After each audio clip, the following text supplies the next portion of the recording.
வணக்கம் நண்பர்களே. எப்படியோ இதோட இன்ஜின் எப்படியோ ஸ்டார்ட் ஆயிடுச்சு. 4-5 வருஷம் கிடப்பில் கடந்தாலும் வண்டி ஸ்டார்ட் ஆயிடுச்சு. செலவு அதிகம் ஆகும் பார்த்தேன், ஆனால் அதிகம் ஆகலை. சிலிண்டர் கிட்டு பின்ன பிஸ்டன் மட்டும் மாற்றி வால்வெல்லாம் சீட்டிங் பண்ண வண்டி ரெடி ஆயிடுச்சு.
இதுக்கு முன்னாடி இன்ஜின்லாம் பிரித்து நம்ம வேலை செஞ்சது இல்லை.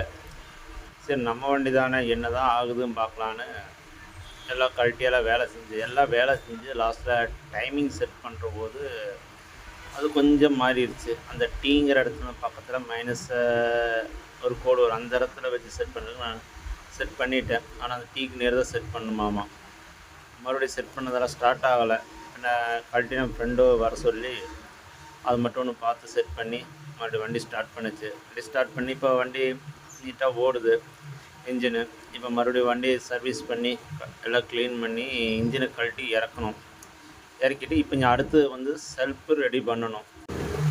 என்னோடய யூடியூப் சேனலை சப்ஸ்கிரைப் பண்ணுங்கள், லைக் பண்ணுங்கள், ஷேர் பண்ணுங்கள்.